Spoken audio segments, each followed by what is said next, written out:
Alors, ceux qui utilisent les Polymag Predator doivent le savoir. La plupart du temps, quand on a ça dans la boîte, eh ben, on a le balistic tip et le plomb qui sont séparés. Parce qu'on a beau les remettre en place, ça se barre tout le temps systématiquement. Dans la boîte, c'est pas catastrophique. Si c'est dans le chargeur, ça devient un peu plus compliqué.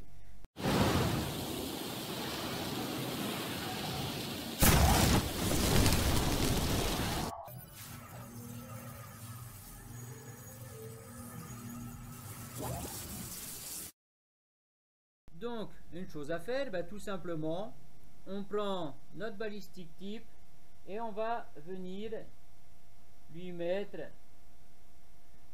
un petit point de colle néoprène avant de le remettre en place sur le plomb. Et puis là, à ce moment-là, eh ben, on n'aura plus le type qui va s'enlever, donc avant qu'on l'utilise. Au niveau de l'impact, ça ne changera rien. De toute façon, le petit pion plastique s'explose complètement au niveau de l'impact. Donc qu'il y ait un petit peu de néoprène ou pas, ça ne change rien.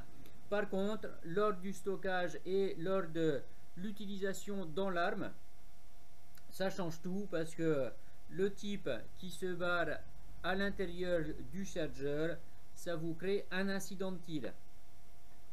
Alors, un petit peu dans le même registre, là on a les Air Venturi PHP en 115 grains, donc avec donc c'est du hollow point, donc un gros trou devant, et ce sont des plombs qui ne volent pas très bien, un peu comme la HN Grizzly avec l'ouverture sur le devant.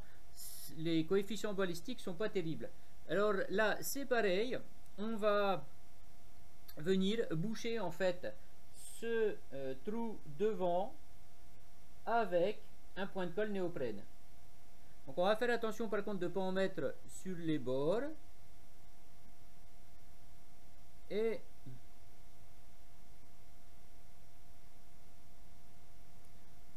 donc on va venir tout simplement remplir cette cavité avec du néoprène.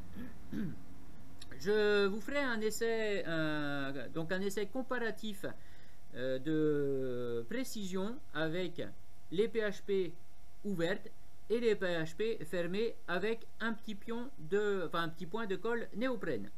Alors, pendant qu'on est dans nos modifications d'ogive pour le Bulldog, un petit point sur les Air Venturi, notamment les PHP, qui sont, comme on le voit ici, on en a certaines qui ont quand même des gros défauts. J'en ai encore une autre ici. Donc ça, on va pas les tirer, hein, parce que ça, de toute façon, ça arrivera pas où on veut. On a un peu une meilleure qualité sur les Air Venturi toujours, mais les RN et non pas les PHP. Mais même dans les RN, donc les Air Venturi RN, on a comme ici des gros défauts aussi au niveau de l'arrière. On est loin quand même de la qualité qu'on a sur les Nosler.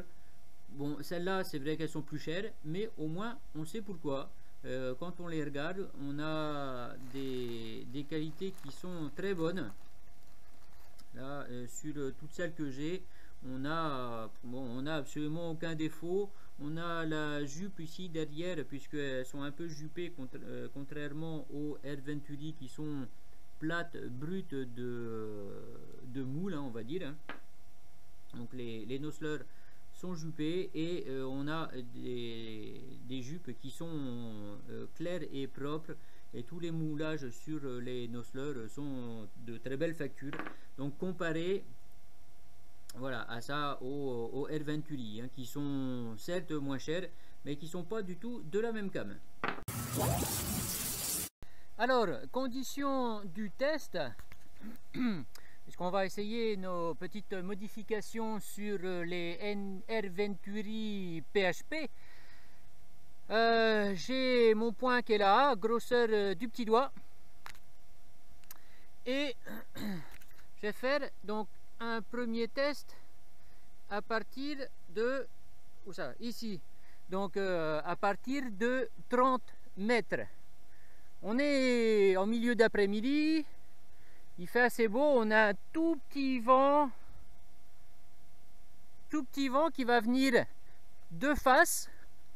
La dernière fois que j'ai fait un essai de précision au bulldog, c'était 15 000 km là-bas. On va faire ça ici. Donc on commence par 30 mètres.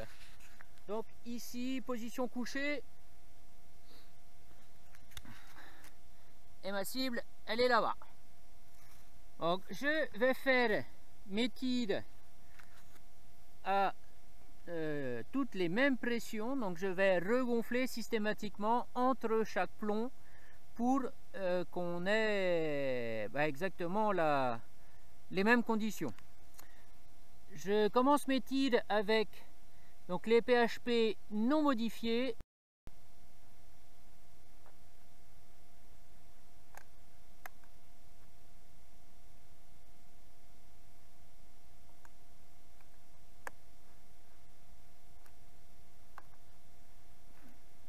C'est parti, 3000 PSI.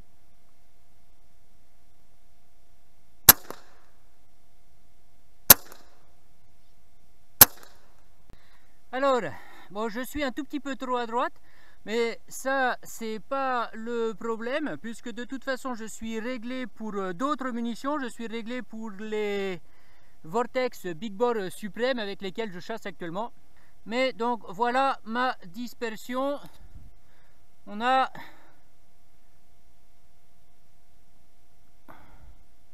ici, on a 15 mm sur le plus haut et 13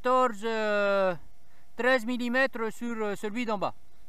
Donc là maintenant même chose mais avec les modifiés.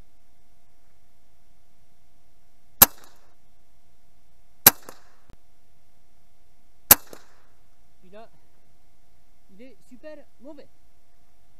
Donc donné que j'ai mis un gros coup de doigt, je vais en refaire un. Et là je suis carrément à côté de la plaque. Allez, tir 4. Quand on est mauvais, ben, on en fait. Hein. Si on exclut celui-là qui était archi mauvais, ben, j'en ai un qui est ici, j'en ai un qui est ici et j'en ai un qui est ici. Non, il est là d'ailleurs, c'est celui-là. Ici, ici et ici. Donc on avait 14 mm, 15 mm tout à l'heure. Là maintenant, j'ai 15 mm ici. Et j'ai 15 mm ici. Donc, globalement, j'ai absolument rien changé.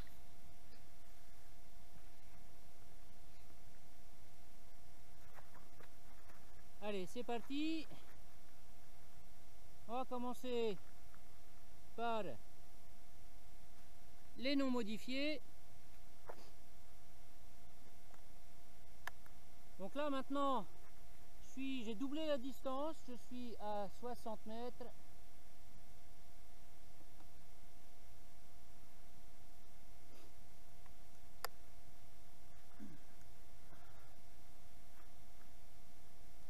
Un peu bancal. On va descendre ça d'un cran.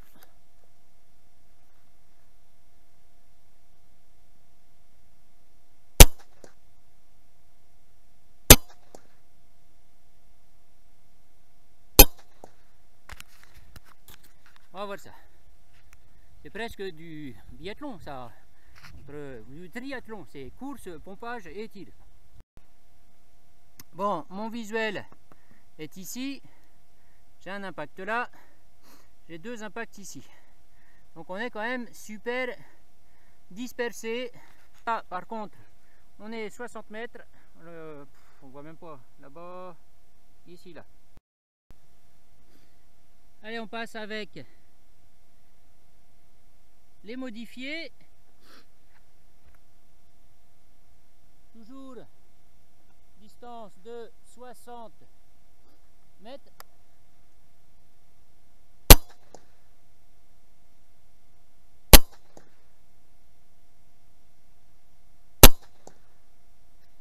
Voilà, mais donc toujours mon point visé ici. Mes 3 impacts sont ici. Et ben on va essayer de faire un peu plus loin encore. Par contre, voilà, j'ai un peu perdu en hauteur hein, quand même. Là j'ai perdu combien? Perdu 13 cm, 19 cm avec, ouais, avec l'autre. Il va falloir que je contrevise un peu. Allez, on est passé à 100 mètres. Les premiers tirs, comme tout à l'heure, avec les hollow point non modifiés. Toujours 3000 PSI. Par contre, là, je vais contreviser un petit peu. Allez.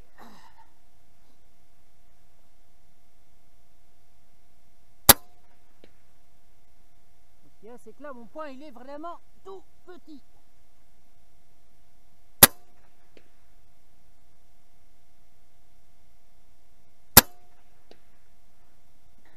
Donc là c'est plus ici que je vise, mais c'est là, et je contrevise avec mon deuxième point sur le réticule. Et là j'arrive ici en ligne. On va garder quelque chose. Voilà. J'ai mis mon petit bout de bois ici parce que en fait, voilà, on voit ici, hein, c'est mon bout de bois.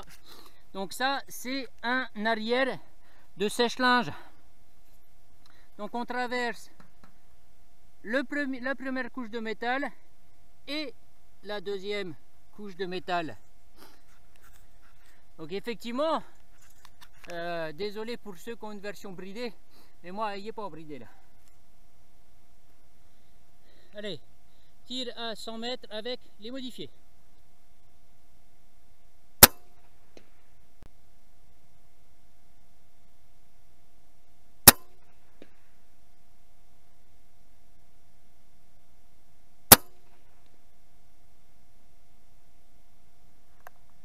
Là aussi, je l'ai vu voler.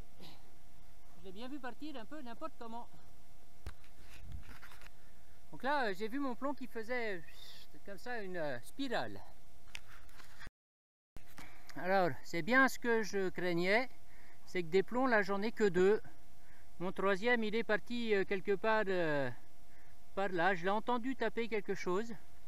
Mais alors, est-ce que c'est juste le sol? J'ai un impact ici, a priori. Est-ce que ce serait ça? C'est possible, on est pile dans l'axe. Et donc, mon troisième plomb n'est pas arrivé. Globalement, la modification à 30 mètres, quel côté celui-là? À 30 mètres, on n'a absolument aucune modification de l'impact du point touché avec la modif. À 60 mètres, on est un peu mieux quand même avec les modifiés qu'avec les pas modifiés. Et par contre, à 100 mètres, j'en ai quand même perdu une. Donc j'étais mieux avec les non modifiés. Mon point visé, c'est ici avec une contre-visée sur mon deuxième point de réticule. C'est-à-dire que mon point visé réel, il doit se trouver à peu près là. Hein. Enfin, mon centre du réticule. Donc là, je suis le deuxième point vers le bas. À 60 mètres, on avait quand même perdu presque 20 cm. Là, on a perdu 30, 45, on a presque 45, on a environ 50 cm de chute, là, à 100 mètres. Je vais essayer de, comme j'ai encore un petit peu de temps de soleil, même s'il est assez bas, Voilà, toujours pas de vent, là, même le tout petit peu de vent qu'on avait a fini par tomber. Ouais, il n'y a vraiment pas grand chose. Donc j'ai quelques Air Venturi RN. Je vais essayer de faire 3 tirs aussi dans les mêmes conditions à partir de 100 mètres. Même condition, donc 100 mètres, 3000 PSI. Là par contre je passe avec les Air Venturi RN, donc les pointes rondes.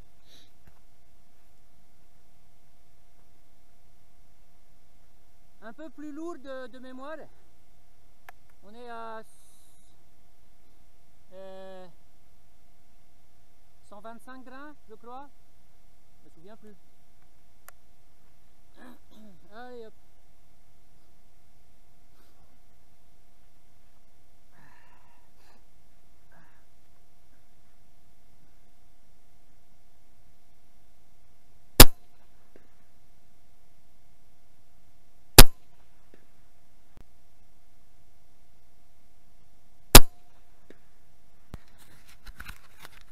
Je commence à fatiguer moi de faire tous ces allers-retours.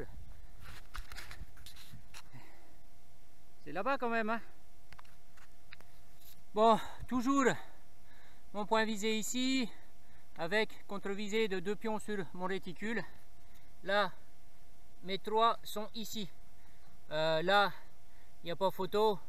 Niveau précision entre les RN et les PHP, qu'elles soient modifiées ou pas modifiées, il n'y a absolument pas photo, puisqu'on a la même précision ici à 100 mètres. On est même meilleur à 100 mètres qu'à 60 mètres ici. De toute façon, on a 55 cm de chute. Comme je dois avoir aussi des Vortex Big Bore Supreme, on va essayer la même chose à 100 mètres. Toujours 100 mètres, les Vortex Big Bore Supreme façon Diabolo, tout bête.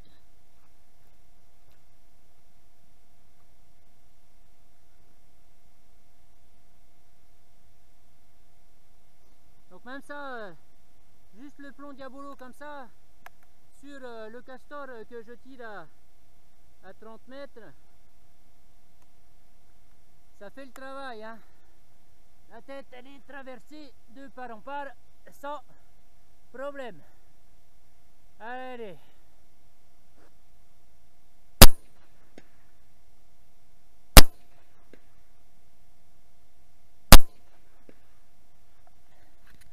C'est parti. Alors, ce qui est intéressant, c'est que depuis 100 mètres, les Vortex Big Bore Supreme, on les entend voler. Elles sifflent, ça fait... Les 3, c'est super flagrant. Pas très très fort, mais là, comme il n'y a absolument aucun bruit, on les entend bien. Donc sifflement qu'on n'a pas sur les Air Venturi. Donc toujours pareil, ici, avec un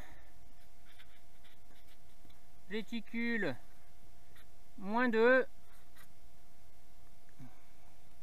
et ben mes Vortex Big Bore Supreme, j'en ai une ici, j'en ai une ici, et j'en ai une ici. Donc en fait, elles volent moins bien que les RN plus lourdes qui étaient groupées là. Voyons voir ce qu'il en est des Vortex Big Bore. Ah, intéressant ça. La Vortex Big Bore Supreme n'a pas transpercé la deuxième couche. On a traversé la première, mais pas la deuxième. Balle moins lourde, on est à 82 grains au lieu d'être à 125. Voilà ce que donne une Vortex Big Bore Supreme, donc qui s'est écrasée sur la deuxième couche de métal. Et j'en ai une autre là.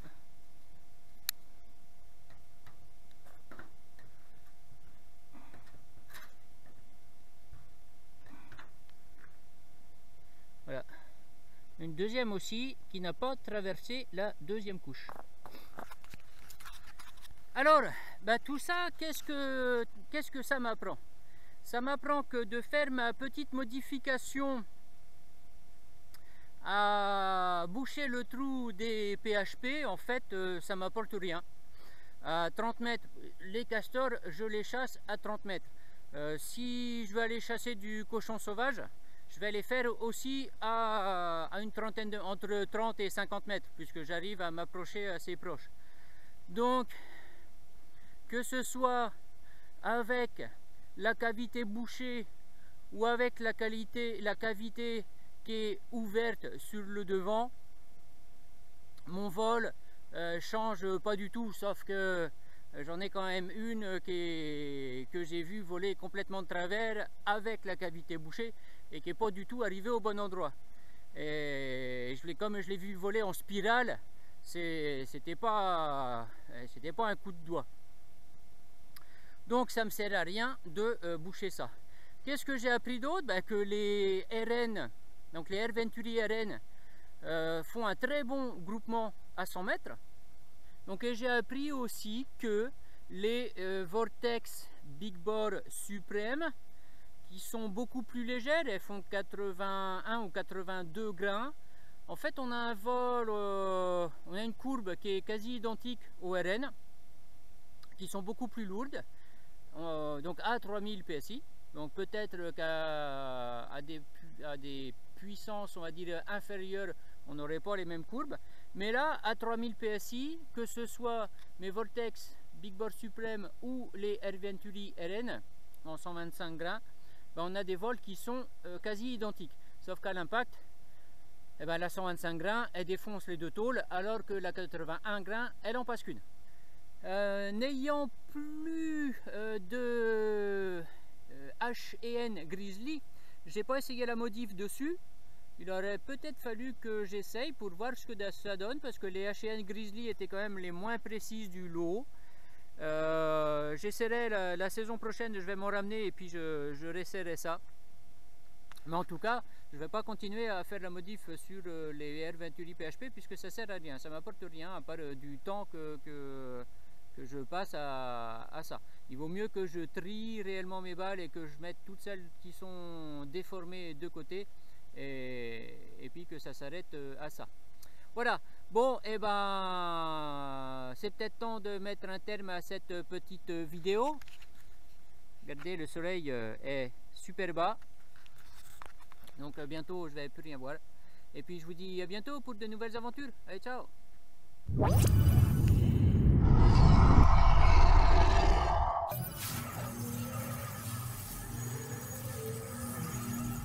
What?